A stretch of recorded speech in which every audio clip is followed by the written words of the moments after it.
Yes! Ibihe byiza ku bantu mwese mudukurikira umunsi ku munsi. Jya ubasuhuza kuri mikoro ni wa muhungu wanyu James Legend wamamaye, uyu munsi nkaba mbazaniye inkuru idasanzwe muri sinema nyarwanda, aho umukobwa uzwi nka Nyambo Jessica cyangwa se wamenyerewe mu mafilime ku izina rya Nyambo, arimo kuvugwaho inkuru itari nziza, aho ari kuvugwa ko ashobora kuba afite impumuro itari nziza cyangwa se icyo twakwita kuba anuka. Ese koko nibyo? Wakwibaza ni gute umukobwa mwiza nk'uyu nguyu Nyambo yaba ari kuvugwaho amakuru nk'ayo ngayo yo kuba anuka? Yaba yabuze iki? Ko tubizi yuko uyu mukobwa ari umunyamafaranga, ari umwana witeje imbere akiri mutoya ndetse akaba azwiho n'ibindi bikorwa byinshi bigiye bitandukanye. Mbibutse ko uyu Nyambo ari umuntu wamenyekanye mu mafilime agiye atandukanye, amafilime bita Ibanga, amafilime bita My Heart ndetse n'izindi zigiye zitandukanye mu makomedi ya Big Mind n'ahandi hose hagiye hatandukanye. Umukobwa yaramamaye mu buryo bwose bukomeye.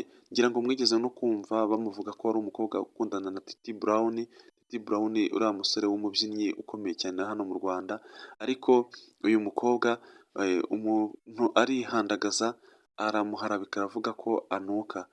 Reka mbibanyuremo neza nk'uko ikiganiro cyaciye kwa Irene cyari kiyobowe na Irene ari kumwe n'umukobwa witwa DJ Crash, hanyuma uwo umukobwa nyine mu kiganiro aba ari buza kuvugamo ako kantu ko kuvuga umuntu unuka, ariko nyine we tumwegereye tukamubaza yaje kutubwira ko atigeze atangaza mu mazina ngo avuge ngo Nyambo aranuka, ahubwo we yateye burage na Irene akavuga ati se mu nshuti zawe we nta muntu ushobora kuba anuka?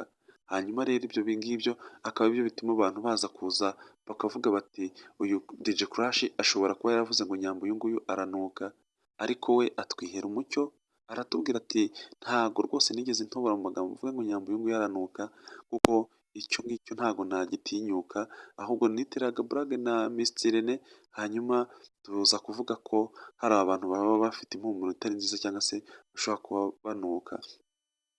Natwe rero twibazaga impamvu uyu mukobwa mwiza gutya witeje imbere, uyu mukobwa DJ Crash yaba yaramuharabitse mu buryo bumeze butyo, ariko aje kubishyiraho umucyo aho mu binyamakuru bigiye bitandukanye nko kuri Kasuku Media n'ahandi hagiye hatandukanye, hose yagiye abigarukaho abivuga ati Nyambo ntago anuka, ndetse n'abandi bantu b'inshuti za Nyambo bose bavuga ati Nyambo ntago anuka, kandi namwe nkurikije uko mumubona cyangwa se uko mubona asa, uko yitwara, uyu mukobwa nta hantu yahurira n'umunuko. Mbibutse ko izi nkuru zitegurirwa ku bwa zigezweho na James Legend wamamaye, Imana y'u Rwanda ihorane namwe.